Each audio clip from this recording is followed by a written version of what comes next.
नाजरीन मैं हाँ तुहाडा होस्ट उम्मीद करदा सारे भाई ठीक होवोगे। अच्छा जी अज जेहड़ी वीडियो बना रहे हैं इहदा क्लिप बना रहे हैं ये अज असी मौजूद हाँ मकई के फील्ड दे विच। अज दी जेहड़ी है वीडियो वो मकई की पैदावारी टेक्नोलॉजी के हवाले नाल जेहड़ी है दोस्तों नाल शेयर करांगे।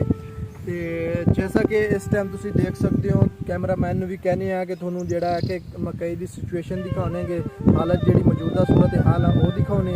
तो फिर मौजूदा जोड़ा इस तो बाद ये लाहे अमल है फार्मर को तो वह भी असी दसांगे। फिर उस तो बाद नैक्सट यदि उसकी पैदावार यदा जोड़ा है कि खाद प्लैन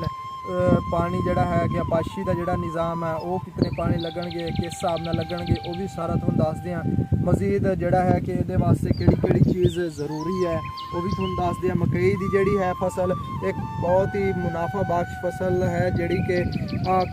पिछले थोड़े कुछ महीनों तो रेट कम होने की वजह तो किसानों को थोड़ा जिहा है कि लॉस होया वो भी उन्होंने किसानों को नुकसान ज़्यादा होया जिन्होंने लालच करके अपनी जी है कि मकई नू स्टोर किया सी। जेड़े फार्मर ने फौरी तौर पर अपनी जी है मकई नू हारवैसट करन तो फौरी बाद उन्होंने सेल कर दिता सी वो जेड़े है सी कि बच गए। जेड़े है ने अपना स्टोर करने वाले जेड़े है ने ताजर वड्डे वो इस बारी काफ़ी ज़्यादा हाथ च फस चुके सी। जेड़ा कि हुण मौजूदा सूरत हाल जेड़ा कि है इस टाइम मकई की जी सूरत हाल है तुसीं देख सकते हो कि इस टाइम इस दे अंदर जेड़ा है कि जड़ी बूटी का हमला जड़ी बूटी काफ़ी ज़्यादा है तो जड़ी बूटी वास्ते ये जेड़ा है कि गैंगवी का स्प्रे है जेड़ा हर कंपनी को तकरीबन मौजूद है। इस वास्ते फार्मर नूं एदा मशवरा हुण दिंदे आ कि इहदे उत्ते इस टाइम स्टेज दे उत्ते गैंगवी का स्प्रे करे तो इहदी जड़ी बूटियां नूं तलफ करे ताकि जी कि फजूल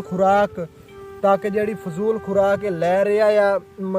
जड़ी बूटी लै रही है फार्मर दी वो ज़ाया ना होवे वो पौधा खुद हासिल करे तो पैदावार च इजाफा करे। तो इस तो बाद जिहड़ा है कि इहदा प्रोसैस दूसरा है कि इसनूं 2 दफ़ा तकरीबन गोब दे विच इहदे दानेदार जहर पैंदी है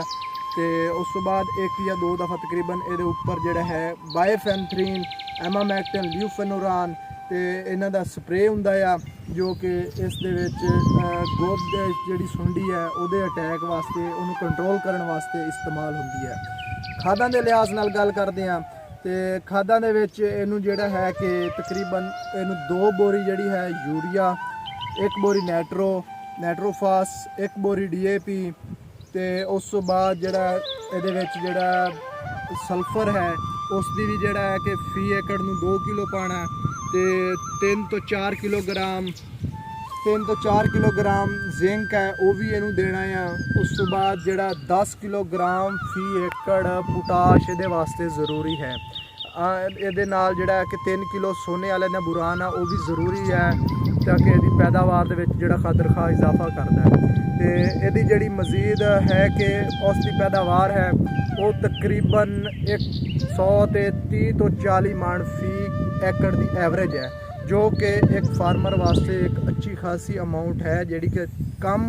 ड्यूरेशन दे विच कम वक्त दे विच ज़्यादा मुनाफा हासिल कर सकते हैं। इस टाइम मकई का रेट भी अच्छा खासा हो गया 2200-2500 तक सेल हो रही है। तो लिहाजा किसान भाई नूं कहीदा कि बंदा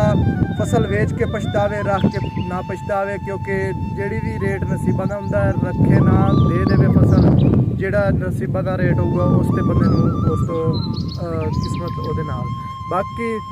मजीद जिहड़ा है कि इस दे उत्तों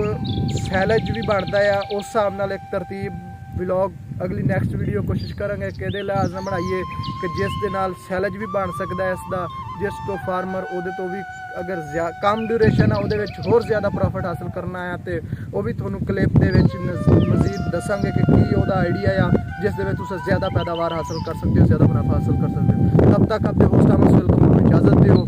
अल्लाह हाफिज़।